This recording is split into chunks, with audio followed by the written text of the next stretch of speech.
Welcome back to another episode of Colony Drop, a Gundam podcast. My name is Brian. And my name is Isaac. This is your favorite Gundam podcast where we talk about the anime series, the movies, Gunpla, Gundam music, Gundam lore, ideas, anything and everything Gundam. Isn't that right, Brian? That's right. Anything is fair game.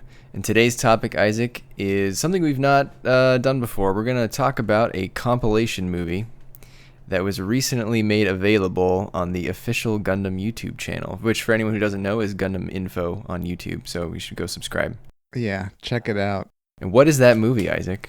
This is a very special movie that is based on a series near and dear to my heart because it was the first series that introduced me to Gundam. The movie we watched and we'll be talking about today is Mobile Suit Gundam 0083, The Afterglow of Zeon. I am very curious to see if your love for the source material, the source series, influences your opinion of this compilation movie, Isaac. I'd say it did to an extent, but before we get to that, did you know that this movie existed, Brian? Did you know that there was a compilation of 0083 that was really condensed the story? Yeah, that's an understatement for sure.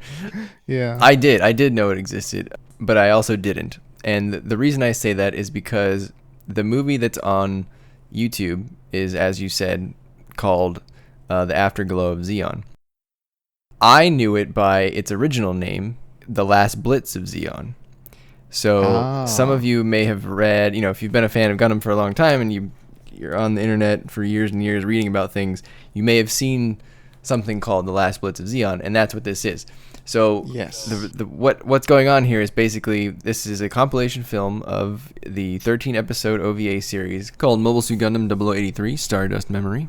And that OVA series, pay attention here, Isaac, came out from May 1991 through September of 1992. So I think they released like an episode or two every month or every few months. Okay. That's pretty standard with OVAs. Now, The Afterglow of Zeon was released in Japanese theaters on August 29th of 1992. So let me repeat those dates. The OVA series came out from May of 91 to September of 92. But the compilation movie was released before the last volume of the OVA series came out. Was this like insurance for themselves, really? They're like, okay, if people don't get those last two episodes, we'll at least have a movie. I mean, maybe. Sunrise in general with the Gundam franchise, they love to repackage series into compilation movies and vice versa. We saw the opposite, right, with Unicorn. Right. They turned those 7 OVAs into a series, and they're doing the same with Reconquista and G. They're turning that into, I believe, compilation movies or something like that. It's just very slow going. Good. So I think that's very strange, right, Isaac? That's just weird. I mean, maybe we just view things differently, but it would make more sense to finish a series and then say, hey, by the way, we decided to make a compilation movie. We cut off a lot of stuff that maybe the movie editor thought was unnecessary to the story. Here it is. It's just 2 hours, in case you don't want to watch the whole series. Yeah, could be. I mean, and you're right. It could be like a last blitz of, no pun intended, it could be a last blitz of marketing and media to get people to see the ending. Right. Or, as we saw in this version, Brian, they could sneak in some unreleased animated scenes and hope that the fans would still buy it or at least see it, because they want to see everything. If they like 0083, the series, why wouldn't they check out the movie? Totally agree. And I was actually going to ask you about those animated scenes, so I'm glad you brought that up. Sure. We'll get there. And so when it was originally released in theaters, Isaac, that's when it was called Mobile Suit Gundam 0083, The Last Blitz of Zeon. Ah, interesting. And apparently it has a third name that it sometimes goes by, which I had not heard this one until I read the wiki. But then that is Mobile Suit Gundam 0083, The Fading Light of Zeon. So I can't tell for sure when Afterglow was first used, the title Afterglow of Zeon. I think it may have been 2006 in Europe. But if anyone knows the definitive answer, I would like to know. I'm most familiar with The Last Blitz of Zeon because, again, that's how I remember it being referred to in like the early to mid 2000s when I would have been reading about this stuff. Yeah. So with that said, you got 3 titles, Isaac. Which one do you like best? Personally, I think I like Afterglow best. I think that's a great title. It's a tie between Afterglow and Last Blitz of Zeon. As far as why there's 3 names, Maybe even why the movie was created. This might be a case of there being too many cooks in the kitchen, right? Maybe Could this be. was on the books for a long time. They were like, okay, we'll create this story. We're probably going to do an anime series, but maybe we'll do a movie. And then at some point, maybe the project has said, okay, we'll split in half. We'll release a series, and then at the end, if people want to just see the movie, we'll do the movie too. So, and we can give it 3 names. They'll just never know. They'll just keep buying he it. said, They'll buy it 3 the times. real fans will get all 3. So usually when we watch a show, I like to look up about what other formats the show is in, including compilation movies and mangas. I'm not even going to go into the manga landscape on this show because we're just going to stick to the compilation movie today. Yeah. I'll save the manga diatribe for when we review the series, maybe in like a year or something. Give it a little time to rest. But Isaac, Right. just to preface, I think there are at least 4 different manga adaptations of this story. Oh God, you mean 4 as in from beginning to end? Yes. They Yes. switched it up. Yes. You know what? That's a lot, but at the same time, that just shows how good 083 was, right? I mean, yeah, it's kind of famous for having a couple of annoying characters, but it has such great anime. Such great animation. I was watching the movie and I was just blown away by how good the animation still is. It still holds up, Brian. Yep. Agree. It does. It does. The score is great. Whoever did the music, shout out to you. You're probably in Japan. Great job. Because, man, it's just a great series. And I'll say this about the movie, bringing us back to the movie and the inevitable comparison to the series. I wouldn't say it's the boiled down version of 083. I'd say it's 0083, but really focusing almost exclusively on the whole political plot that was happening at the time. So the military campaign and, behind the scenes politics a little bit, but next to nothing about the personal drama between everybody involved. You barely get 3-way romance, right? It's all business. This is 0083 all business. Yeah, agree. This is the montage version of 0083. Yeah. It's the Spark. Oh God, I'm about to date myself. This is the Spark Notes 0083, the Cliff Notes or whatever. You had to grab the book on the way to your exam. Yep, yep. So this tells you just the broad strokes. You know what struck me, Isaac, immediately? If you look at the runtime of this film, it is 1 hour, 59 minutes, and some change. You know what that means? Sure. That means someone was given a directive. You have to get this under 2 hours. And as soon as they got it to under 2 hours and it made sense, they stopped. I mean, movies are generally 2 hours, right? So they were probably told, hey, feature length film it. Mm-hmm. So to their credit, they stuffed it as much as they could. They did. They got 2 hours and no more out of this. So with that, Isaac, let's hear the synopsis. This is the one I saw most frequently, and I think it's probably the best one. Okay. So UC 0083, 3 years after the end of the catastrophic 1-year war, peace on Earth and the colonies is shattered by the presence of the Dalaz Fleet, a rogue Zeon military group loyal to the ideals of the late dictator Giran Zabi. Dalaz Fleet's ace pilot, Anavel Gato, once hailed as the Nightmare of Solomon, infiltrates the Federation's Torrington base in Australia and steals the nuclear-armed Gundam GP-02. Rookie pilot Ko Uraki, with the aid of Anaheim Electronics engineer Nina Purpleton, and the crew of the carrier Albion, pilots the Gundam GP-01 prototype in an attempt to recover the stolen Gundam unit and prevent another war from breaking out. That really sums it up. Yeah. Yep. No argument here. It's 0083. It's just packed down to 2 hours. All right. One of the things I liked in this series starting right off is, I don't know if this was something they cut from the original series, but they showed us the colonies being moved at the beginning. So really major foreshadowing and kind of a Chekhov's gun thing, right? Where they show something that's going to become really important later on. Yeah, I totally agree. I'm glad you brought that up because I did not remember that in the original show. Yeah. So it sounds like you don't remember it either, which means it probably was added animation then. Right. I also didn't remember, maybe they even changed this, that they were headed towards Site 3. I was thinking to myself, what? There's Zeon. I supposedly, in my version that I watched, it said that Zeon has the most industrial capacity left. Right. But I don't think that meshes too well with the lore and stuff. But whatever. Anyways, it opens with Nina narrating, and she does jump in a couple more times in the movie to give some narration. So we're to take it that this is sort of the Nina version of events, right? My overall thought on the compilation is actually that this whole thing basically seems like Nina's hazy memories of the events. And I think that was I feel that way because of this opening narration, which I also had on my list of things that I liked the best. I thought her intro and voiceover about the 1 year war, followed by the colony workers repairing a colony and then seeing the two colonies fly by, on their way to Side 3. I thought that was a perfect way to open it because it gave the viewer an understanding of what you were watching and enough background to get into the movie.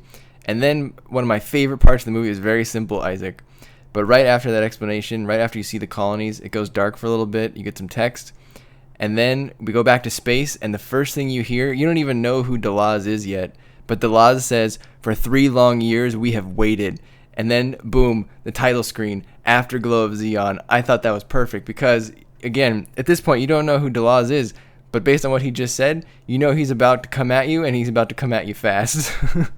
Yeah, that was a pretty cool opening. I thought we might get one of the intro musics, the intro songs. I was hoping, yeah. Yeah, but then I was like, you know what? They're doing it really straightforward as a movie, so no music like that. Yeah. Also, I noticed it was weird. I don't remember in the original series, but when Gato actually goes to GP2, Nina sees him there, but she doesn't say Gato or anything. I don't remember if maybe you do. Did she recognize him in the original series? Well, I'll be honest. When I first watched the original series, and we've already discussed how dumb I am for this, I did not even pick up that they were ex-lovers. Okay. And I think that's what actually contributed to me thinking that, or not even thinking that that was a possibility. Yeah. She sees him, but she doesn't really say anything for a while. Yeah, she's not like, Gato? What are you doing? Get out of there. Yeah, and she wouldn't call him Gato, right? Wouldn't she be like Annabelle or Annie or whatever she would call him? It would seem odd to me to call your ex by their last name. That seems a little strange. So maybe that really was like that turned him on. That boiled his goat, Brian. That shot his scooter. Call me the Nightmare of Solomon. Call me Gato. It's Spanish for cat. Oh yeah, that really butters my biscuit when you say that. Yeah, I mean, I guess the in-universe explanation was that he was too far and she couldn't see that it was him or something. I guess, but Gato has like a really unique hairstyle though. He does, yeah. But anyways, moving right along, I always thought it was interesting too that Gato said this whole operation will rebirth Zeon. How on God's green earth could that possibly happen? Like, I know Delaz has been kind of spinning his brain with ideas, but I really don't see how. Do you? I mean, maybe he thought that it would spark more of an interest from the people at Axis who are remaining somewhat neutral and get them more involved. I'm not sure. Okay. One of the scenes I really liked was Delaz's throne room and how vain he became in like the 3 years since the war ended. Yes. Because that was a legit throne room, wasn't it? It was, yes. Yes, complete with the bust of Giranzabi. Oh, yeah. He was like, when we win the war, this new war that we're going to start, I'm going to be the ruler of everything. He was definitely very effective, as we've discussed in the past. Maybe one of the most effective things that Zeon has done. But yeah, he did have a bit of a complex, just like his idol, perhaps. Speaking of complex, he didn't give Gato the courtesy to tell him that, like, by the way, Shima's hiding in the room somewhere. Yes, she's hiding under the curtains with her little feet sticking out. Yeah, I noticed that this time that he was very upset. He must have not realized that she was taking part, which seems odd, right? I feel like all the major players would know each other, so yeah, that was clearly intentional on Delaz's part. It was good to see Shima again in her poncho. That is so cool. I really like her poncho and her whole little outfit. Her dramatic fan.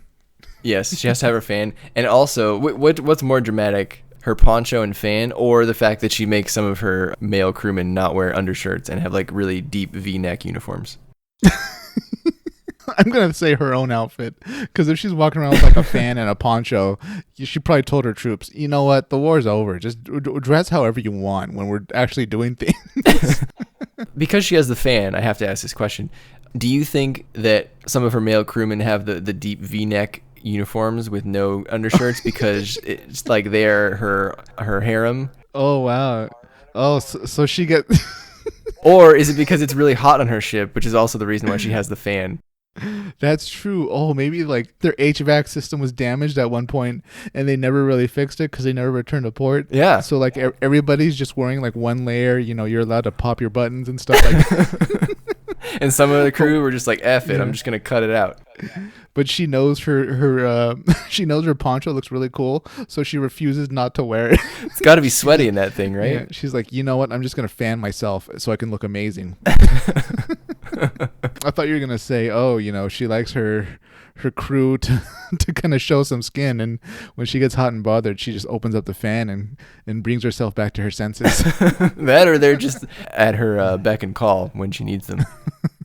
Will that be the new anime series? We'll do like a reverse harem starring Cima. Yeah. The Cima side story. Yeah. Female empowerment, man. Cima and the meat ship. Yeah, it's the reverse of the guy from Iron Blooded Orphans. What was his name? Who? Oh, wait, not Biscuit. No, not Biscuit. Oh, poor Biscuit. I know who you're talking about. The Orga's bro. Yeah, Orga's more successful, wiser guy. One thing I noticed that was kind of gave me a question mark is why did they bring back the whole... It's almost its own subplot because it keeps coming up again in multiple episodes in the series, is the whole carrot thing with Ko. He just doesn't like carrots. I never found that funny in the original series. I never understood why they decided to bring it here. Why, Brian? Why? So I wrote this down as well. My note was, of all things they chose to make it into this 2 hours, they chose to include that Ko doesn't like carrots. And at first I thought that was a negative, but then I realized that Ko really doesn't have a whole lot of defining features. He's pretty bland as far as Gundam protagonists go. And so I'm pretty sure the director, whoever, I'm sure they were like, you know what? This is a unique personality thing for Ko, and it does, get him into certain scenarios with his friends, so I probably need to include it. Now, they didn't include maybe all the parts of it, but they did include some of it. So I think it was just an attempt to kind of give Ko some personality. Interesting. Maybe. One thing I read, I'm not sure how accurate this is, the voice actor for him in the Japanese version doesn't like carrots, and apparently he's famous for not liking carrots or something like that. Who knows? So they decided to carry that over for Ko, but that just sounds so bizarre. I have a hard time believing that it's actually true. I don't know. I could kind of believe that because, I mean, sometimes, especially in animated series, particularly animated films, if you get someone really famous to do a role, you might change some of the lines to maybe better fit their delivery or their style. Certain Pixar movies, they'll change the character's face a little bit to kind of look like the person who voices them, things like that. Okay. That's interesting. I hadn't heard that one before, but I buy that. Speaking of voice actors, Mancha's voice in the English dub of 0083 Stardust Memories is this really annoying voice to fit his character. Yeah. But this Mancha came off sounding really reasonable, and which, by the way, listeners, we watched this as a sub. There is no dub to our knowledge. But he had a really reasonable voice. It was way less annoying. Yeah. Yeah, that could also be attributable to, you don't necessarily know what an annoying Japanese accent sounds like. Oh, that's true, yeah. But yeah, I agree. Mancha did not sound nearly as annoying in the sub. I mean, he definitely got the most screen time though out of all of the, I'll say, B cast, right, of the Immortal Fourth team. Yeah. Maybe Burning, I guess, but we didn't even, correct me if I'm wrong, Isaac, but we didn't even see Burning die in this one. Nope, but we don't see him at the end either. Yeah. So, yeah, well, as you said, Brian, we're kind of on a fast forward here, right? We're sprinting through the story. Quite the sprint. Something interesting, though, is I think there was a scene where Nina's meeting with Ko and Mancha at the cafeteria. She mentioned that she has the authority to decide who pilots the Gundam. I don't remember that in the original series. That makes like no sense. Why would an engineer from the company that designed it decide who gets to pilot it? Shouldn't it be Captain Synapse? One would think. I guess it depends on who has custody of the Gundam at the moment. Like, has Anaheim really given it to the Federation, or is it still technically Anaheim's property? I wasn't clear on this the first time I watched the show, and I didn't get any more clarity this time through this movie. But Admiral, was it Cohen? Is he Federation and Anaheim, or just Federation, or both? I think it's just Federation. Yeah. Okay. But he's like in charge of the GDP, which is an Anaheim thing. I guess they needed somebody on the military, involved in it. Clearly, probably told them what they wanted, and then Anaheim went around building it. That's what I'm saying, though. So if he's in charge Yeah. of it, but then Nina has control of who pilots the Gundam, he's not really in charge of it then. I guess not, or at least I don't know. Maybe that's small potatoes for him. Like Yeah. as far as he's concerned, as long as these prototypes, are proven, who cares who's piloting it? It's kind of beneath him to even know. Yeah, that's true. Moving on though with my notes, Shima has a really cool command chair. It's like okay, say what like Delas had a throne, right? But that was built for like one man. Only one man can sit there. Shima's command chair, it looks like she could like lay out, right?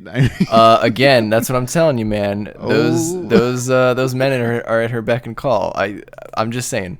She had like what was it, like a white tiger's skin on it, like the fur of a white tiger. Yep. Mm-hmm. And then behind her, she had some painting that we can all assume that she looted, right? Oh yeah. She did. I don't think she's a budding artist or like a member of the crew painted that, and she liked it so much she said, "You know what, guys, we're putting this on the bridge." like you tell a child when you're gonna put like the macaroni painting on the fridge.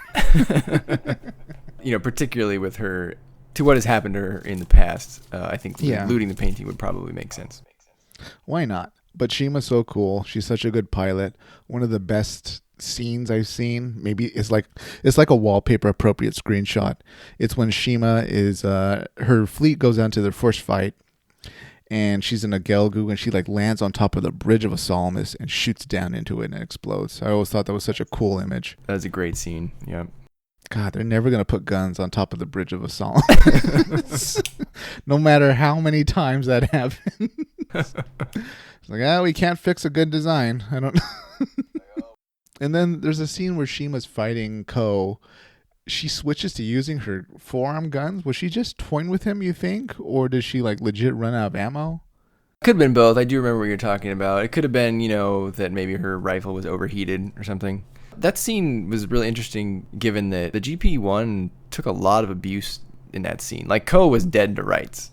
Yeah. I mean, if she didn't use the forearm guns, I assumed he would have been dead, right? Because her, whatever rifle she was using had to be way more high-powered. Yeah, probably. Another interesting part of that scene was that Ko did absolutely terribly against Shima. Well, hang on. In his defense, this was when he went out into Gundam, but it didn't have the right, it didn't have the right data, right adjustments. Right. Absolutely, because it was sort of tuned for ground. But I contest this. It is his fault. You know why? Because Nina tried to give him the right adjustments to use. She offered him the disc before he got in the Gundam. And he like moved her out of the way, and instead he used his own calculations. Isaac, remember he got his little disc out and he put that in, and he still lost horribly to Shima. So you know what this means? That Ko is bad at math.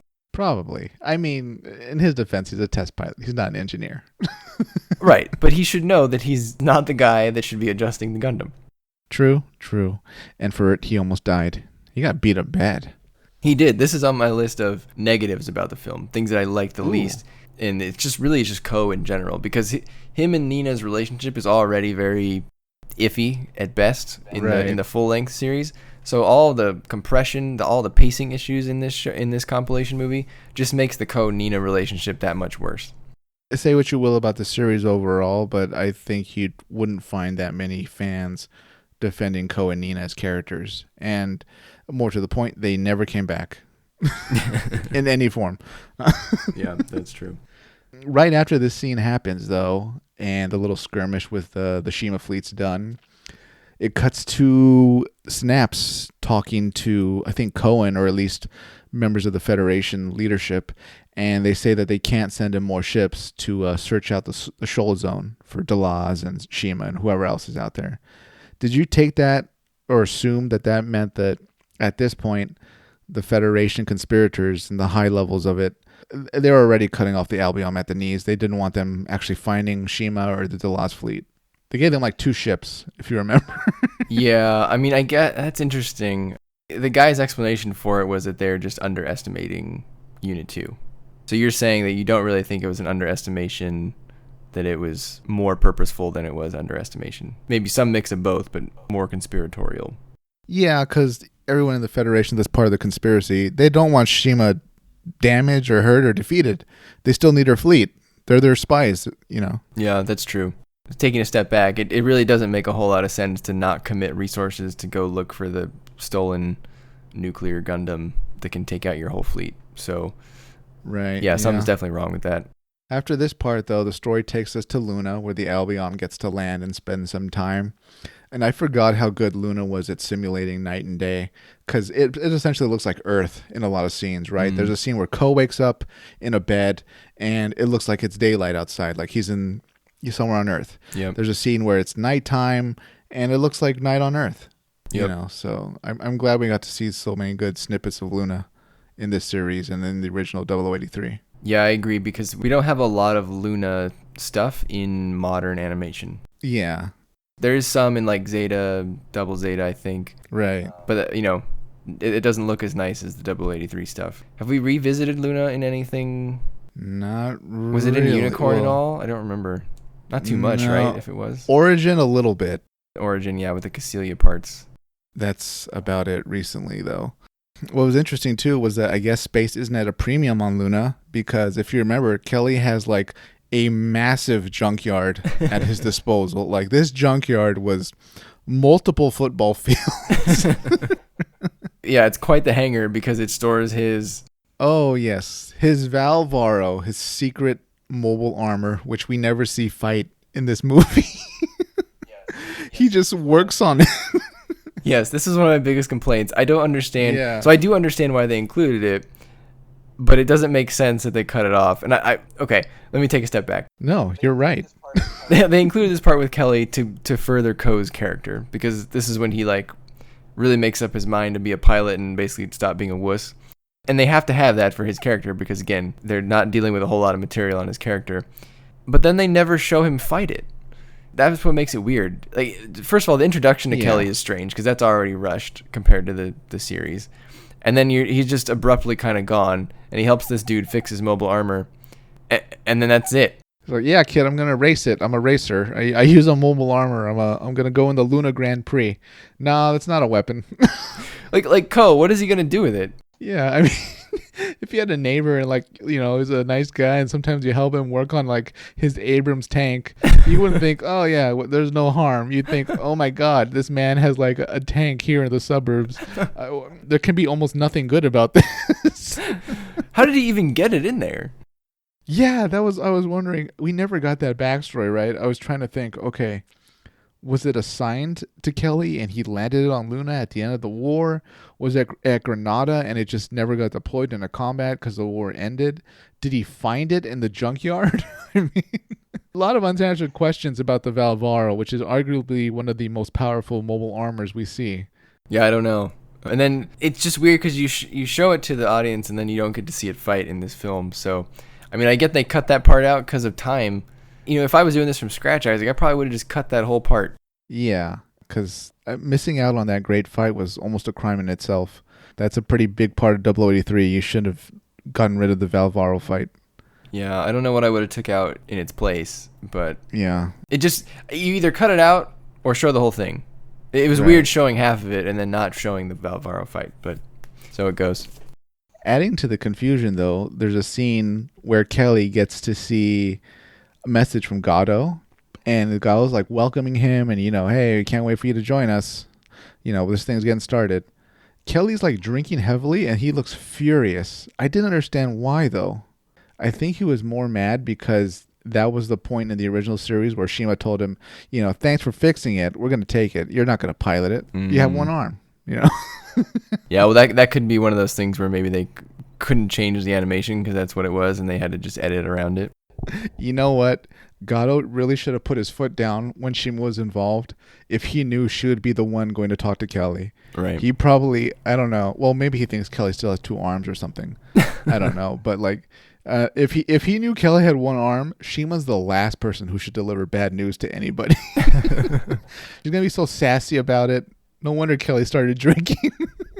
Her bedside manner is maybe not the best. No, not. Yeah. Well, I mean, they can't send Delaz, but can't they send like one of Delaz's little lieutenants or something? Somebody more professional. But going back to our little harem comments from earlier, the head of Anaheim Electronics, I assume he was the CEO, or at least he's high up in the company. Oh, yes. Did he purposefully pick like only female engineers that were young women?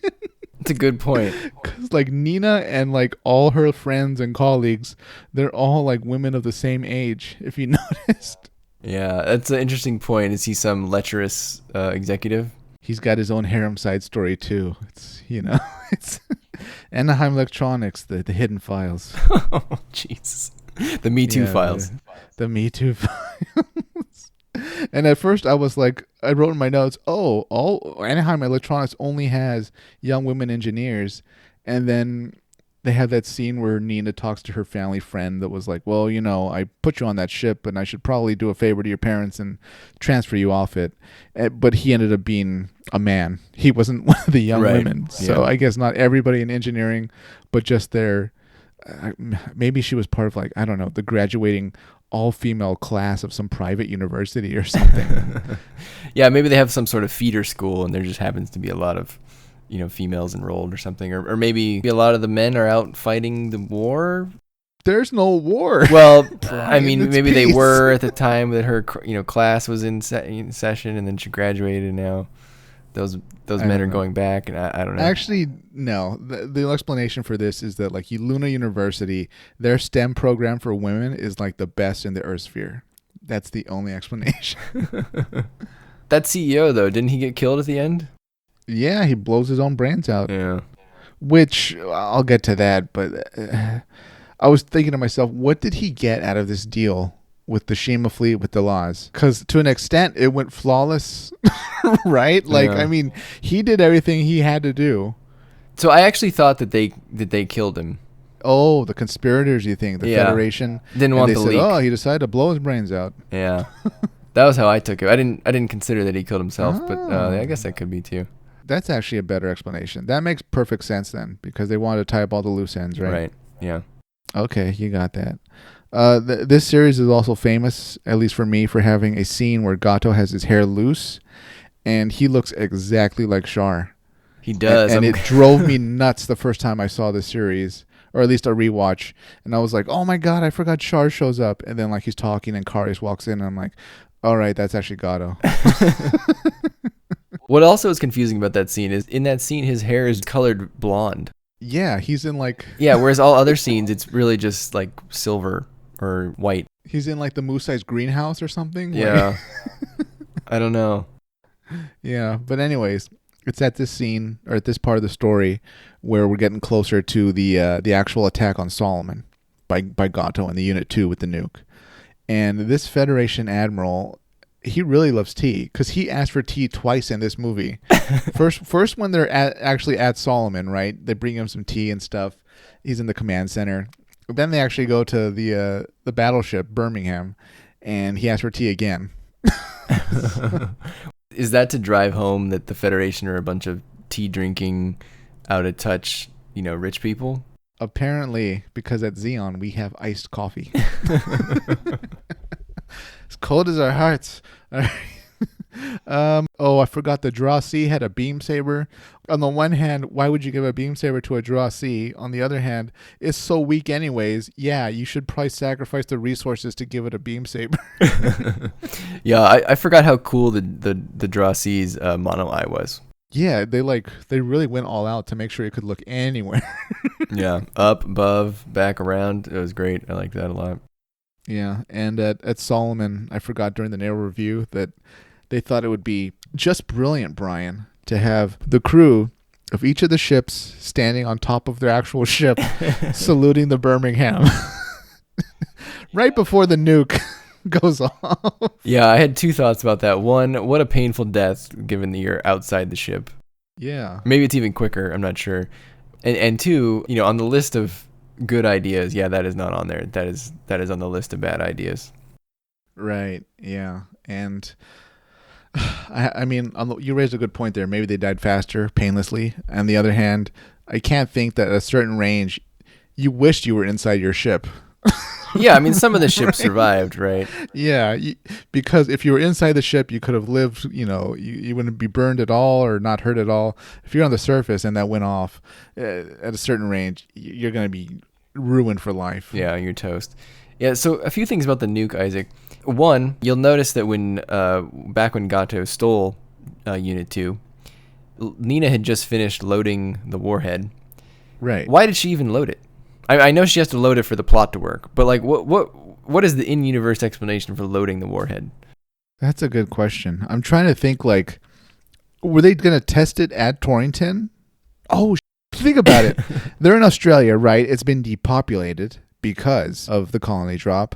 What better place to test a nuclear weapon than Earth? Okay. And a depopulated continent. All right. Maybe I can get behind that. I mean, that's really the only explanation, because otherwise, Jesus Christ, they were going to test the nuke that day. Who was going to go out in it? Well, that's what I'm Burning? saying. If just in general, I would assume with nuclear safety, you would probably not load the warhead until you absolutely know you're going to use it. So that has to be the explanation. Otherwise, Nina just wouldn't cavalierly be like, let's pop the warhead in for a while, see if that goes. Like, or if you're just testing the loading mechanism, don't use the real warhead. Yeah. Well, you got to remember, Brian, she can pick the pilot. She can do what she wants. It's her project. That's true. And then also on the warhead, is this the biggest nuke ever? Are you saying that because of the size of the detonation? Yes. Or the size of it when it was loaded? Well, both, right? So Yeah. I was thinking like, okay, so Gato flies to the top of Solomon. He says the iconic line, Solomon, I have returned, which is still probably one of the best parts of the show. Right. And he fires, and he just annihilates 2/3 of the Federation fleet. That is an enormous explosion, Isaac. How is it that big? Now, I know that this is literally a big nuclear warhead because it's in a Gundam. The warhead is enormous compared to like a normal nuclear missile. Is that why, or is this just some super nuke? I think it's half of Super Nuke. And let me explain. You have to remember when Delaz was giving his little speech, he points out that the whole point of this nuke is to, snuff out resistance from the colonies. So to an extent, it was an anti-Zeon nuke, which is not too far from saying it's an anti-colony nuke. Yeah. So it would wipe them out pretty quickly. But then again, Zeon showed that you really don't need super large nukes to take out colonies. Like, once you get one inside, it doesn't have to be super big to wipe out a colony. Yeah. But Cohen was going for broke, Brian. He really wanted something that would intimidate Zeon or any other resistance members. So this really doesn't paint Cohen in a good light. Yeah, a bit of an oops, huh? Yeah, pretty much. At the naval review, did you catch that it showed the 2 Pegasus classes? No, they showed the Gray Phantom. I didn't see it. So there was a quick shot. It was maybe 2-3 seconds tops. They lingered on 2 Pegasus classes right next to each other. They were of the design of the Gray Phantom, and I went back to our Capital Ships episode and I went back through my notes. So those were 2 of any of the following 3 ships, at least. 1, the Gray Phantom. We know the Gray Phantom survived the naval review because we see it later on Earth in Unicorn. It could have been the Troy Horse, which the fate of the Troy Horse is unknown, but I believe it was also at the naval review. And the third one it could have been was the Stallion, and that one definitely was at the naval review and definitely was destroyed at the naval review. Wow. But we see 2 of them on screen, which is pretty cool because the 2 we see on screen are visibly not the Albion, but there's also a Pegasus class. So I feel like it's very rare that we see 2 Pegasus classes in the same show. Yeah, that almost never happens, right? Cool. Oh God, I knew the Gray Phantom was going to be there, but I just didn't see it. Maybe I'll rewatch that part. We'll see. But something I didn't notice the first time was that during the fight with the mobile suits attacking parts of Solomon's space, one of the aces tells Ko his Gundam could make it to Solomon in time to stop Gato. And number 1, how did he know that? Number 2, it's pretty nice of him to tell him that, since Ko apparently didn't know that. And number 3, it was ultimately pointless because he was wrong. You can't make it in time. I took it more of, you're the only one that has a chance of stopping him. Ah, okay. Maybe you won't make it in time per se, but because really, Gato could have picked his shot. He didn't have to fly to the top of Solomon, right? I mean, he could have shot from any angle and really done generally the same amount of damage, probably. That's true. Yeah, and to the guy's credit, I mean, Ko arrives seconds after the nuke gets fired, so he did catch up to Gato, just with seconds too late. I mean, it was right after he had those fancy new, verniers installed. Something I thought about maybe you can. Actually, I want your thoughts on this, Brian. Okay, so the admiral of the fleet doing the review, he gets word that Gato's breaking through, right? At that point, if you were him, could you have shouted, "All right, every ship scatter at maximum speed," and it would have helped their losses? Um, They did nothing. He stands there stunned as like he knows Gato's, at Solomon, probably really close to a ship, ready to fire, and they never gave the order. Every ship scatter, run for it. We messed up. yeah, I mean, it is definitely surprising they didn't do anything. If they had just scattered at full speed, some people probably would have gotten away that maybe otherwise would have died. But you got to think also that there are people just out on the decks of these ships. Oh, you got me there. If they scatter, they might hit each other, and those people might fall off, and you might end up causing a whole extra set of deaths. I mean, I guess they're all going to die anyway. I mean, they don't know that, but Yeah, Admiral Brian, those men and women are dead anyways. yeah, I mean, I guess that'd be They're a tough dead call. the moment Gato got there. Yeah, it's pretty funny though, right? Because you put the Birmingham in the dead center, right? The safest place, which Yeah. ironically ends up being the worst place because he's trapped. He has nowhere to go in any direction to get out of there without running into Yeah. anyone. That admiral was clearly not in on it. He was a bit clueless. Yeah, he was the sacrificial lamb to an extent. Oh, did we get a name on that admiral? Admiral T, that's his name. Earl Grey, Admiral Earl Grey. Well, works for me. I think he had gray hair, right? So it's fine. Sure. Anyways, after the nuke gets fired, Gato and Ko battle it out with GP1 and GP2. And I like at this point how Gato, when they're after they've sort of disabled each other and they both have to eject and run for it, Gato grabs Ko and like demands to know his name. Yep. We've seen that in a few series, I think, right? It's kind of a trope, right? It's a Gundam, something you see repeated in Gundam, Yeah. So at this point in the story, I realized we're not going to get any of the drama that happened in the personal lives. And I wrote down, you missed some of the drama in this one, but you get the main broad strokes of the political plot. Yeah, that's for sure. Nina jumps in again to narrate at this point because we see that cool scene where Shima's laughing as they blow off the solar reflectors on two colonies so that they destabilize, crash into each other, and one colony starts falling to the moon. Yeah, I thought that part was just very well done. That's on my list of positives about this film, is the whole colony jacking through line. And that plays into the intro scene of the movie, right? Because you see the two colonies, and we see those same two, what I presume is those same two colonies, crop up a few times during the film before the actual hijacking. So as a viewer, you're still kind of reminded, oh, there's those colonies that I saw in the beginning. And then you get this scene where Shima comes in for the kill and launches that whole operation, which was pretty neat. And then you get your favorite scene where Nina uses the glasses to explain what's happening. Yeah, I like how she had to like stand by Synapse's chair, and like Synapse, if you watch the scene, Synapse had to get up and like walk to the other side of his desk to like watch what she was doing. Like, this really isn't that complex with the thing to explain. Like, Yeah. But anyways, all right. At this point, they go to the Levion Rose, where we see almost none of the events that happen there. The Albion leaves Levion Rose, and it's got the Dendrobium this time, and they're about to go into combat. And Ko, this is that cool scene where we see Ko inject something into his arm.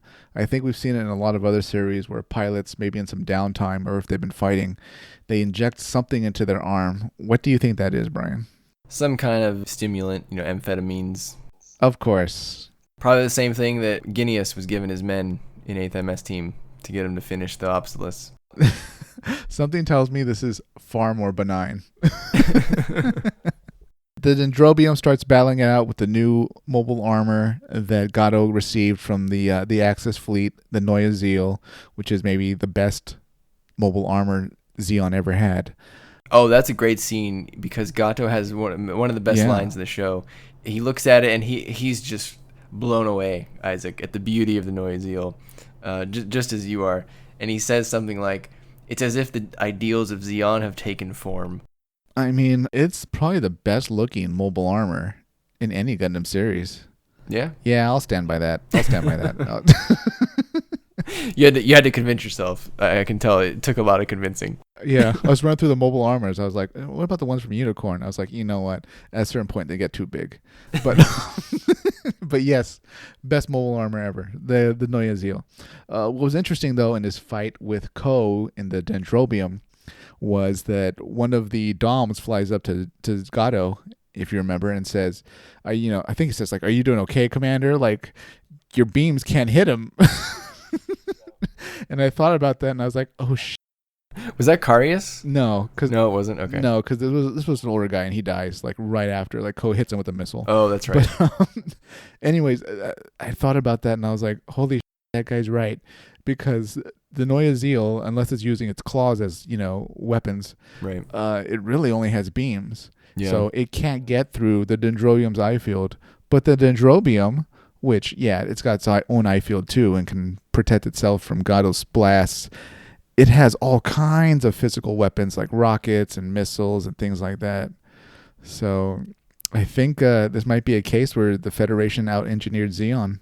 Yeah, it probably depends what those mobile armors are going to be used for, right? I mean, in this particular circumstance, the Dendrobium is equipped with the ability to defeat the Neue Zeal more so than the Neue Zeal is equipped to defeat the Dendrobium. But as we see later on, Gato does use the claw eventually to crush the eye field generator on the Dendrobium. Yeah. And then kind of has Ko dead to rights again. But that was a good way to spice up the battle for sure. And it's at this point in the movie where we realize there's been a conspiracy.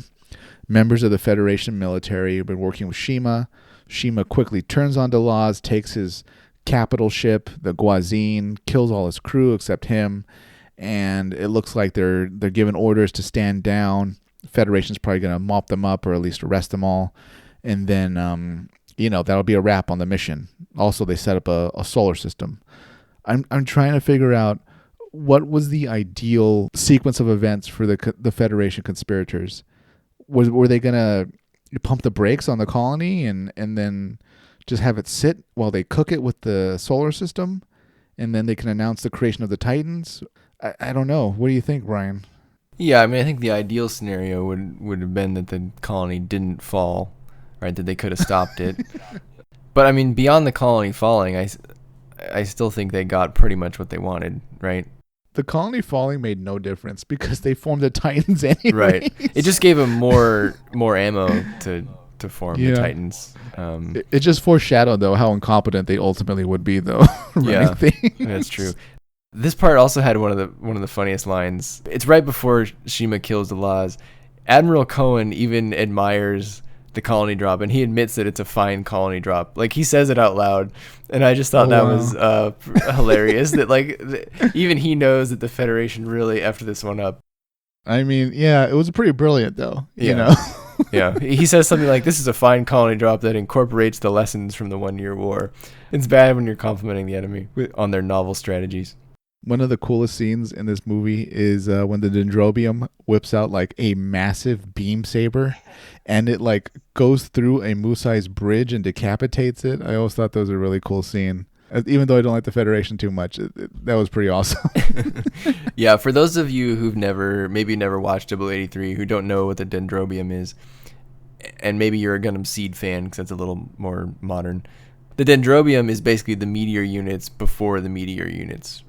Imagine a meteor unit and then like triple it in size and give it like backpacks and shoulder pads that had like tons of missile pods and bazooka pods and stuff like that. All right, so we reach a point in the story now where there's a solar system set up, and it's being controlled by a fleet led by Bask Om from Zeta. And it isn't given the order to fire, or at least it isn't even known that it's there until the colony goes past the point of no return. Based on that information, Brian, does that mean we assume that a solar system can fry a colony after the point of no return? Like, this was going to be the conspirators' big, cowboy moment. Like, yeah, look what we can do with our new cross-shaped solar system. We could fry a colony even after the point of no return when it's hours from falling on Earth. That's a good question. I definitely felt like they were surprised that the solar system didn't work and were disappointed.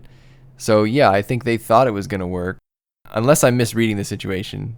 Yeah, the sequence of events clearly didn't go the way they wanted. I mean, we know that the control ship does get destroyed, Right. but before that, if you remember, Bask Om fires it early. Pulls a total gear in and just did same mistake, shoots his load too early, and here we go. Yeah, one of his officers pointed out, we're not completely aligned or whatever. We're not fully targeted on the colony yet. And he says, I don't care. I can see with my own eyes. Yeah, which is exactly what someone who should not be in charge of a big scientific project like that would say. It's okay, I can see it, just shoot it. Yeah, just shoot it. But I mean, it didn't work out, and I don't remember this in the original one, but we see the Cima fleet's Gelgugs and Musais fighting alongside the Bask Om's fleet. So that was kind of interesting and cool to see. Speaking of Cima, this is the part where she gets one of the most memorable deaths in any Gundam series, where she's fighting Ko, and I guess she was doing okay, but she really didn't count on him moving fast enough, and he takes his giant beam saber, hits her right in the cockpit with such force that her arms, actually no, I think all of her limbs on her mobile suit fall off, and she takes a direct hit straight to the cockpit. Yeah, she ate it big time on that one, which is really unfortunate, Isaac. I would have loved to see more of that mobile suit that she was piloting. Yeah, we barely got anything of the Gerber Tetra. It was, I don't know, it looked like something made for Char. Well, some of the listeners may not know this, so I'm going to mention it. The Gebura Tetra is actually Gundam Unit 4 with just some new armor. They Zeoned it. Yeah, it was turned into the Isaac version of Gundam Unit 4.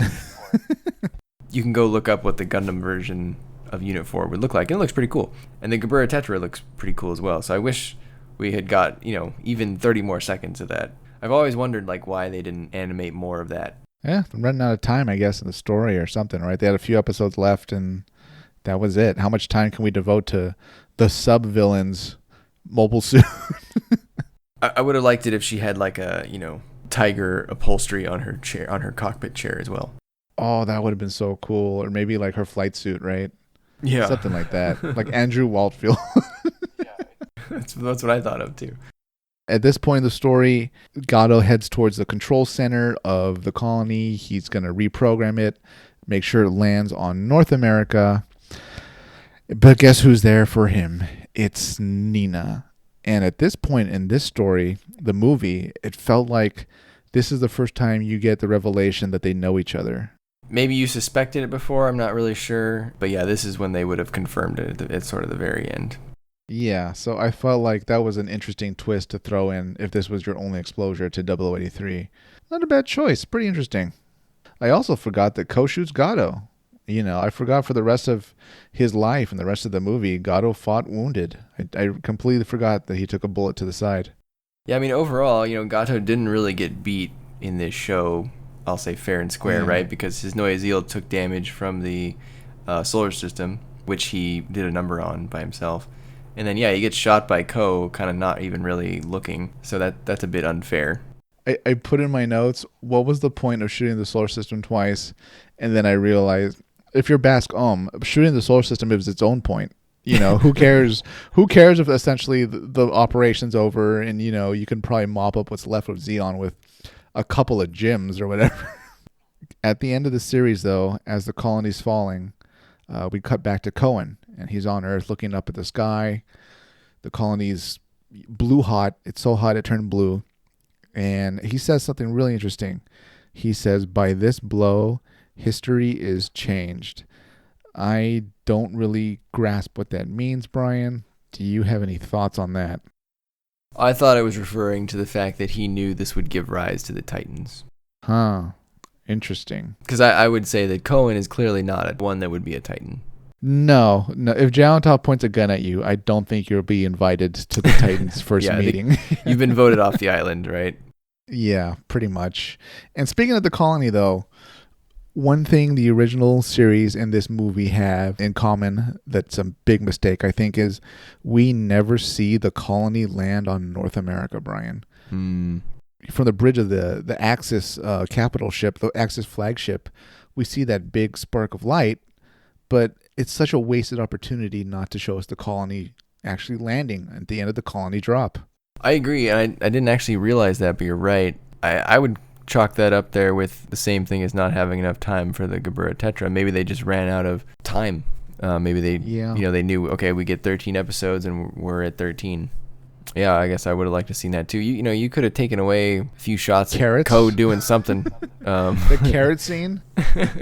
Yeah, and it could be, too, that I'm sure, for example, that Mobile Suit Combat in the instance of Gebura Tetra is more complicated and more expensive to animate than just, say, some characters talking. Probably same thing is true for a colony drop. I'm sure that's a bit involved. Because, yeah, fundamentally, it seems odd that you build the whole time to a colony drop and then you don't actually see it land. Yeah, really interesting that they chose to cut that out. But hey, that's how it goes. Maybe they thought, if you've seen one colony drop, you've seen them all. So the story wraps itself up now that everything's over, essentially. Gato's gone, our heroes lived, and the conspirators essentially announced their victory by Bask Om giving a speech about the rise of the Titans. I was looking at the dates of this and what Bask Om was saying. He said that the colony dropped 3 days ago, and we're being shown images of almost everyone in the Albion crew wearing the new Titans uniforms. So their uniforms were ready to go before the operation was even done. Well, because it was, it was planned. I mean, they had this conspiracy ready to go. They knew. Yeah, I agree. That's a good observation. For whatever reason, Brian, they decided to end the movie on this note. Bask Om gives a speech. Ko gets sent to prison. And then they roll credits. I had a question about that. So I guess I never Go. actually thought about this the first time I watched the show, like 20 years ago or whatever. But is the reason that Ko gets imprisoned because he shot at Bask's ship at the end? No, that ship was so far away anyways. Yeah, but I thought, Bask is the kind of guy that would hold a grudge like that. Right. No, I don't think so. I don't think that was it at all. This is part of the reason that sometimes talking about the cumulative movie is different. The compilation movie, I'm sorry, is difficult when you've seen the original series. In the original one, if you remember, Captain Synapse pretty much tells Federation Command, to go shove it at the end, and he's he's gonna keep fighting Delaz and Cima. He doesn't recognize Cima as an ally. So I took Ko being sentenced for being, the main Gundam pilot, really throwing a spanner in the works of their whole plan. Yeah. To quietly deal with the Delaz fleet, with the solar system, and give rise to the Titans. Everybody else in the Albion seemed to go along with, hey, sure, we'll be Titans. Go ahead and execute Synapse. Oh, that's right, because he gets executed, right? Yeah, and if you remember, in the original series, people that also didn't join the Titans were, I forgot the mechanic's name, but we see her back in Australia, right? Not in a Titans uniform. Mm. And then also Keith. Keith decided to stay a test pilot, and he did not join the Titans. Yeah, we did not get that part in this film. No, we didn't get our little happy ending. Which is a little odd. In the OVA series, we do get a shot of Ko basically, it's a year later, I guess, right? Once his sentence is up, and he's walking back to the base, and Keith waves to him. Keith is still, I think, in the Zaku, right? The pink Zaku.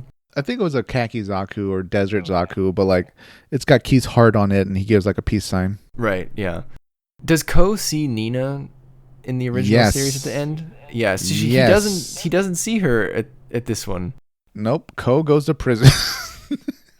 And Nina comes off as a real you-know-what in that scene where she sides with Gato and shoots at Ko. Yeah. So if I was to just watch the film, Isaac, I would think that Nina and Ko don't end up together. I would think that's it. That was the breakup right there. I mean, you're right, because that was it in the story. It ends on a tragedy. The film's kind of a downer. Yeah. I actually like that better than Nina and Ko getting back together. I'd say it's really appropriate if you know how bad the situation is in the Earth sphere in Zeta with the oppression of the Titans. This is the perfect lead up. Yeah, that's fair.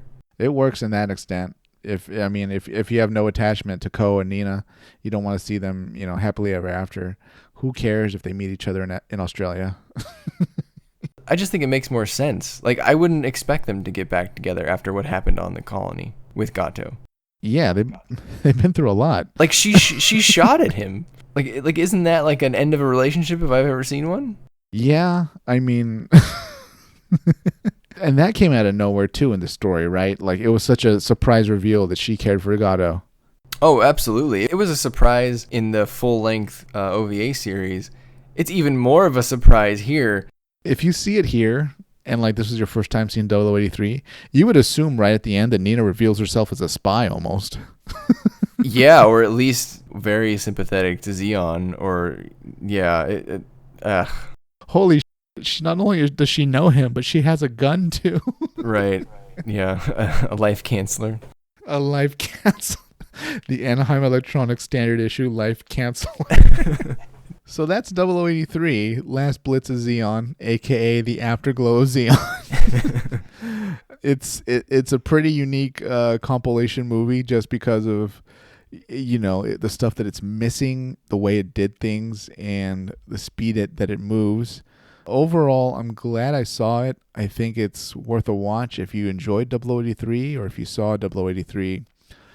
If you've seen 0083, you didn't enjoy it too much, do yourself a favor and skip Afterglow of Zeon or Last Blitz of Zeon. There's one thing I wanted to mention, Isaac. So I'm about to go down a real rabbit hole here, Isaac, so prepare yourself. Take me. So there was something I noticed in the beginning of the film, and I remember it from watching the series back in the day. So on the Albion, in the beginning, when they're still on Earth, still at Torrington, the words UNT Spacey are written on the Albion. Oh my God. Do you know what I'm talking about? I know where this is going. Please continue. Okay. So, and the UNT Spacey is used on certain other things. You may see it on like decals for some of your older models, particularly for shows that are made in the 90s. And then all of a sudden you don't see UNT Spacey on anything else, really, at a certain point. And a few years ago, I read a good explanation of this, so I looked it up again, because I think this is an interesting topic for fans of Gundam to know about.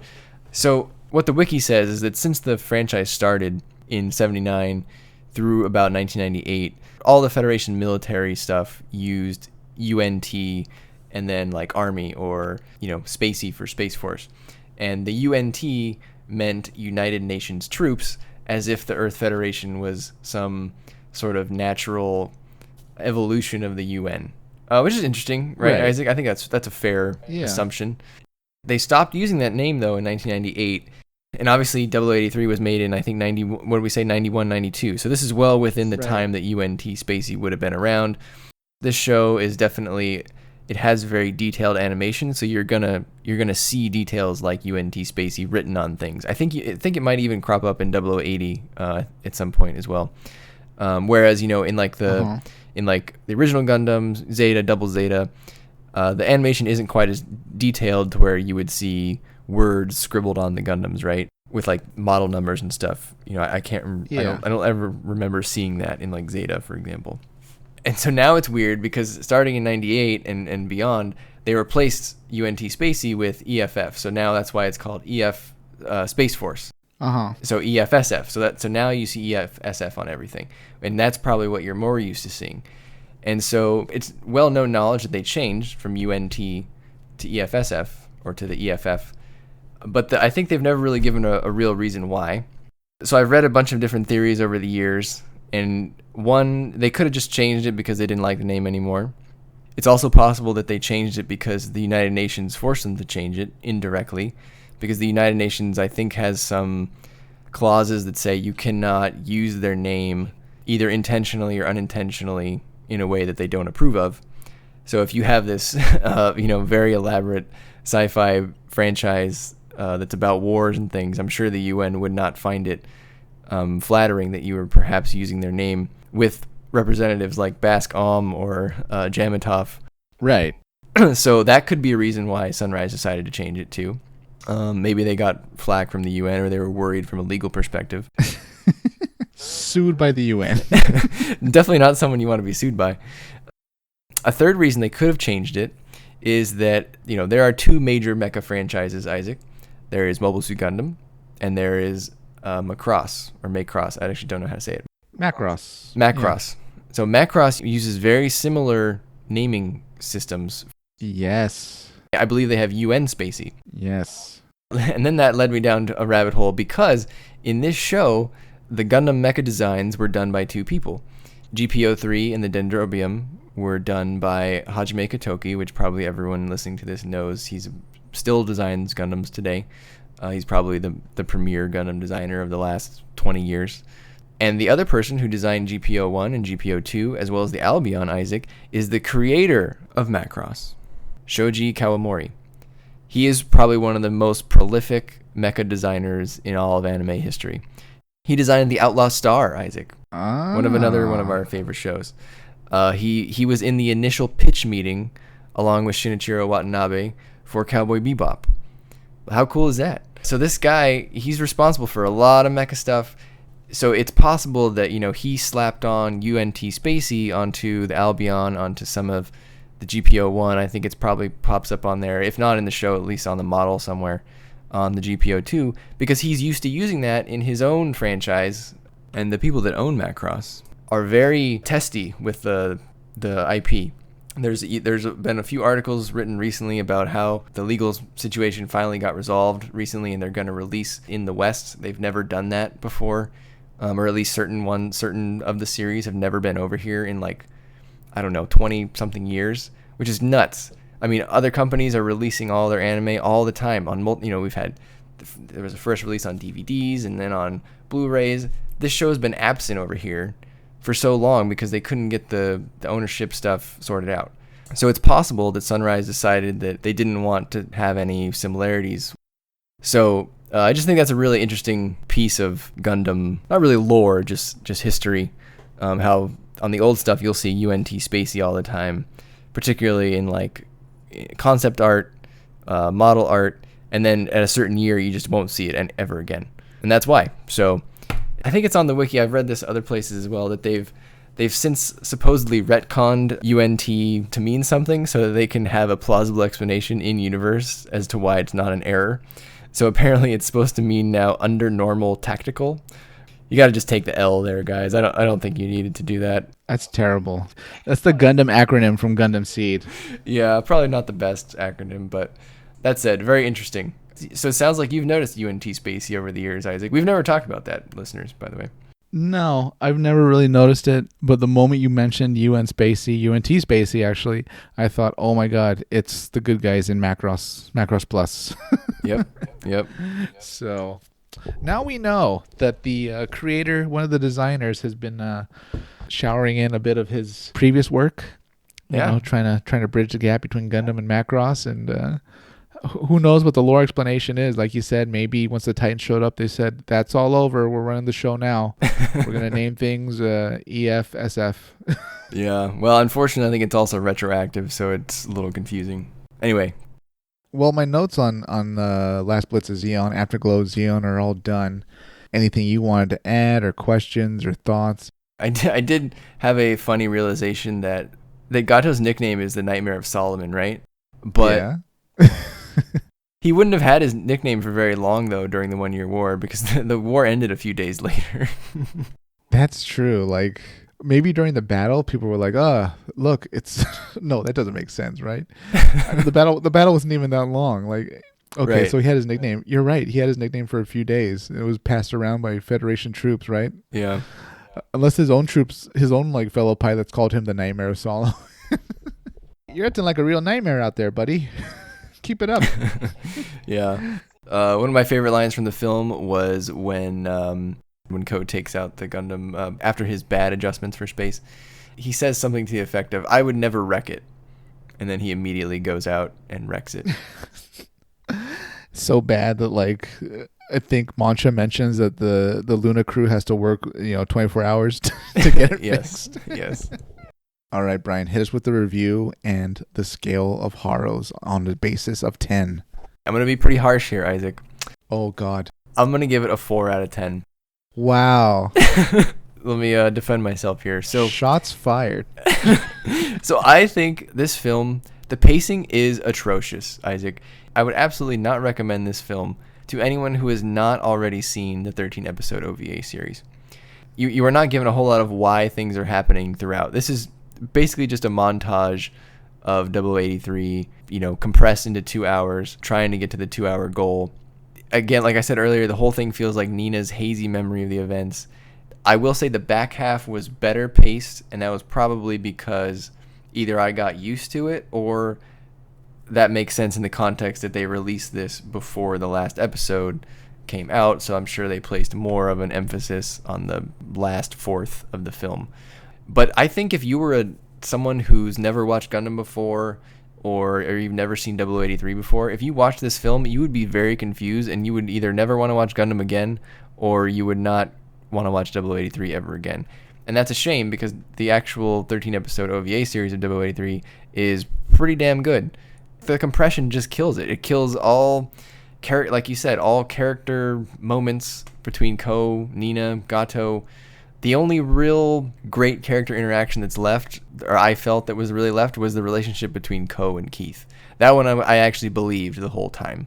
The rest, I felt it was really weird. Like, Ko and Nina were like hot and cold, just for at random points in time for no real reason. Like, there was a point where Ko and Nina were like on good terms, and then the next scene, Nina just didn't like Ko anymore, and we clearly missed like a whole episode or two's worth of development between the two to explain that. So it's very strange. I think that really just ruins the movie. That said, the visuals are still great. I love the visuals, love the background music. There's a part in the very beginning when the GPO-2 is walking through Torrington, and when Gato's leaving the hangar bay, or the hangar, and it's walking through the smoke, and it just gives this like sense of menace as he's walking. And I think you get that with the hand-drawn animation. I don't think that scene would look as good today in a modern anime. So the visuals still hold up today. The only thing I wish it was widescreen. Did you notice that, Isaac? I mean, it's not widescreen. Yeah. But so it goes. It overall has a gritty, dirty feel and like a darker color palette, which is great. And all the designs, like I said, they were done by Hajime Kotoki and Shoji Kawamori. So you got great designers, and your Noizio was designed by someone named Mika Akitaka. So he or she did a great job as well. So the visuals really carry this thing. So if you just want to turn your brain off, maybe watch the action, you would really enjoy it. But I think if looking at it from a story perspective, I don't think it makes a lot of sense, and that's why I'm giving it a 4 out of 10. And I would really suggest that if you've never seen 0083, that you go watch the OVA episodes first. And then if you like it and you're just curious, you could watch this. But I still think if you're going to spend 2 hours watching this, I'd rather just spend 2 hours starting a 13-episode OVA series over again and put it towards that. I guess I don't see a purpose in this film, Isaac. Outside of getting us some ticket sales, and at that time, I don't see who this movie is for anymore. Brian, I built up a castle of arguments, and you destroyed it with a single blow. Because everything you said is completely right. let me pull my pants and pull myself off the ground and try to put up a meager defense. All right. This movie is for someone that saw 0083 and thought to themselves, you know what? I'd like kind of a rewatch of like the fights and stuff, the battles, but I really don't want to see a lot of Nina and Ko and pointless life of the crew members and stuff like that. Yeah. That's exactly what this movie will give you. But if you're a Gundam fan and like you have friends that maybe watch anime but they've never seen Gundam, don't you dare introduce Gundam to them by showing them this movie, because it is not very good. Show them Iron-Blooded Orphans, show them Unicorn, something. Not this though. This is, as far as pace wise, this is like a sprint of a story. We just run from one event to the other. It's the rise of Skywalker of Gundam. All right. So that said, I enjoyed it as someone that saw 0083. Because I got to see all my favorite battles and cool mobile suits and stuff, mobile armors, except the Valvaro. What a crime. I got to see them all really quickly in the space of 2 hours. But, yeah, it's not perfect. And for that reason, on a scale of 5, I'd give it 3 Haros. It's a bit middle of the road. If you're 0083 fans, check it out. If not, just go see 0083. You haven't seen it before, you're going to be better served, just like Brian said. But overall, I'm glad we gave it a try, Brian, and actually got to see what Last Blitz of Zeon, what Afterglow of Zeon was actually about, because we'd heard about it for years. We'd never seen it. We had no idea. To an extent, we went in blind, even though we'd seen 0083. But I'm glad we got to experience it. And now we'll put it on the shelf next to F91, where we'll never see it again. You're right. I am glad that we saw it, just to kind of check it off the box. What I also like is that Sunrise put it up for free on YouTube. Yeah, because they're not going to get any sales. Well, I think we need more of that for the old stuff. Right. Like, it's really hard for someone to watch Double Zeta without buying the DVDs, and yeah, that's a lot to ask for people. And so I feel like this is a good trend. Like, I'm glad that they put it on YouTube. And I'm hoping that they put other things on YouTube like this, that maybe otherwise they wouldn't sell, or that otherwise people wouldn't watch. Things that'll never turn a profit, and yet it's content sitting around. Yeah, exactly. I mean, you got this on the shelf. It's all subbed. Just put it out there, and they did. So I appreciate the effort, even if I don't think the movie's that great. That said, though, beautiful animation, great music, cool battles, mobile suits. To an extent, that's really the heart of why we watch anime. You know, I mean, story overall could have done a little bit more polishing, but yeah, who needs that story? Just give me the mecha fights. Yeah. You know what? For having a bunch of episodes lying around, it's not terrible. It's watchable. Oh, it's watchable. It's watchable, but there's other things to watch. Well, I think the problem, Isaac, is that there's a very complex plot afoot here. And if it was like a more straightforward, like, bad guy or like good guy must go beat up bad guy, then maybe you could get away with this. But there's a lot happening in this, and to condense it down to 2 hours, doesn't help that understanding of that plot. You're right, and I don't have anything to defend that. You're just right. Yeah, we missed a lot, but if you're looking there for just a quick series of battles and mobile suit combat with great animation and music, this is the movie for you. Other than that, though, don't expect a good, well done story, because it ends on a downer too. Go get the DVDs.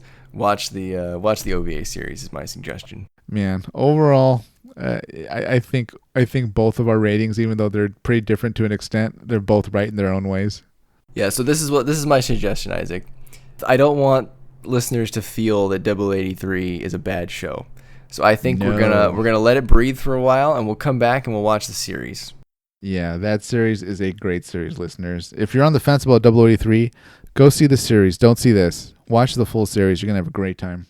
Yeah, let this be a reminder that you should watch the series. Yeah. As it shows up on YouTube, you can see, oh, Gundam 083, I've never watched that. Just don't watch this. Go watch the 13 episodes. Exactly. You'll have a way better time. And I should point out, just to clarify, I don't think that the person who edited this into 2 hours did a bad job. I think they actually did a good job. It's just that it's an unachievable task, what they were trying to do. Yeah, I'd say you're right. At the end of the day, though, you got to work with what you got. And the editor clearly, like you said, maxed it out as much as he could. But 1 hour, 59 minutes, baby. You can't squeeze a semi-truck into your garage. I don't care how much you try, how much time they give you. I mean, you could put it in your garage. It's just that your garage is going to be a lot bigger after you put it in there. Yeah, gonna be damaged. Yeah, you're gonna, your house is gonna be all messed up. So it goes. But you know what? It is what it is. Glad we got to see it, Brian. It was cool. I did. It was a fun time. All right, listeners, make sure to like, comment, subscribe. Isaac, take us away. All right, everybody. Thanks for listening to the podcast episode. Before you go to bed tonight, stand next to your bed. Get on your knees, put your hands together, look up at the ceiling, and hail Zeon. Good night, everybody.